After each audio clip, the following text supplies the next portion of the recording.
승배급 인사.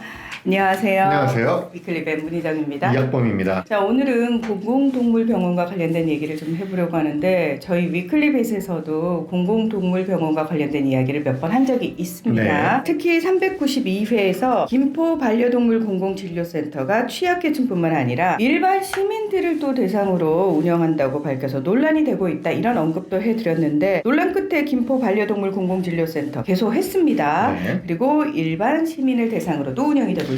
맞습니다. 지난해 6월 24일날 정식으로 개소식을 열었고요. 취약계층뿐 아니라 일반 시민도 이용할 수 있습니다. 다만 취약계층과 일반 시민이 이용할 수 있는 진료 항목과 진료비의 차이는 있습니다. 공공동물병원이 2022년 4월에 전남 담양에 최초로 생겼고요. 네. 2023년 8월에 전남 순천에 생겼습니다. 근데 사실 이때는 동물병원이 좀 적거나 없는 지역에 생겼기 때문에, 그리고 또 취약계층을 대상으로만 운영을 했기 때문에 논란이 안 됐어요. 너무 잘 됐다, 뭐 네. 이런 분위기였어요. 맞습니다. 그런데 2023년 9월에 성남시립동물병원이 생기면서 논란이 시작이 됩니다. 취약계층을 대상으로만 운영한다고 했지만 65세 이상 보호자의 경우 성남시립동물병원을 이용할 수 있었기 때문인데요. 게다가 김포 반려동물 공공진료센터는 아예 일반 시민까지 다 이용할 수 있기 때문에 논란이 됐습니다. 맞습니다. 이제 성남의 경우에는 65세 이상 인구면은 소득 수준과 상관이 없이 다 이용할 수 있게 허용을 했기 때문에 네네. 과연 65세 이상이라고 다 취약계층으로 볼 수 있냐, 이런 지적이 나왔었죠. 그렇죠. 그리고 전남 담양 그리고 전남 순천과 달리 성남과 김포는 일단 동물병원이 또 많은 지역입니다.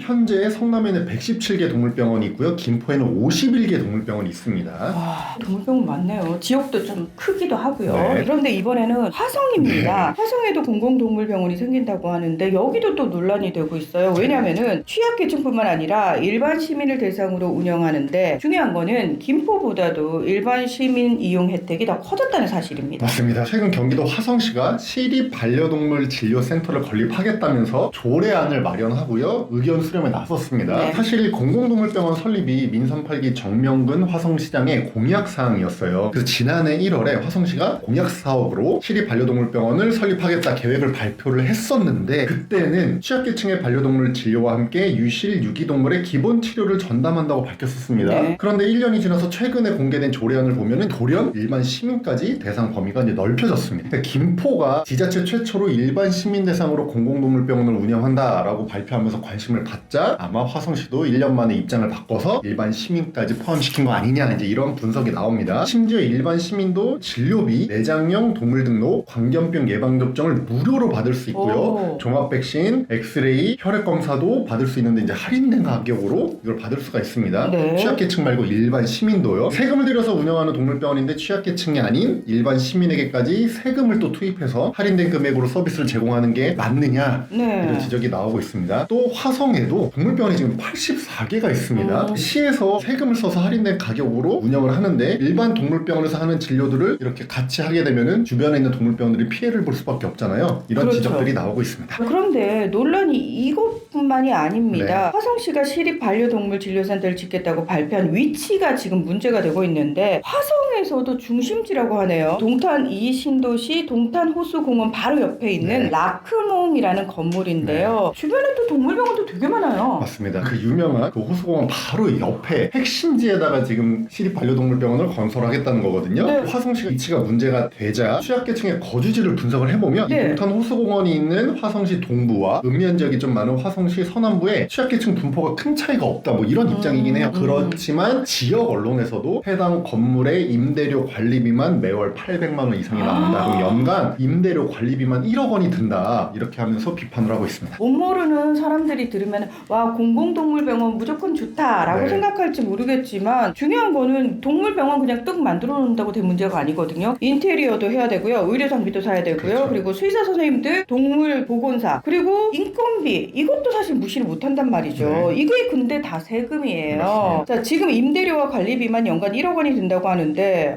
이거 좀 문제가 있지 않나? 사실 이렇게 들어가는 돈을 차라리 시민들에게 더 돌려주는 방향으로 저는 쓰는 게 더 맞지 않나라는 생각이 드는데 세금을 절약하면서 보호자분들에게 혜택을 줄 수 있는 다른 대안은 없는 거예요? 사실 있습니다. 취약계층의 반려동물 진료비 부담을 낮춰주고 싶다면 바우처를 지급을 해서 가까운 동물병원 어디든지 가서 취약계층 분들이 이용할 수 있게 그렇게 하면 됩니다. 그럼 이제 동물병원을 새로 지을 필요도 없죠. 수의사 인건비도 새로 지급할 필요도 없죠. 의료기기 살 필요도 없죠. 임대료 관리비로 연간 1억 원을 쓸 필요도 없습니다.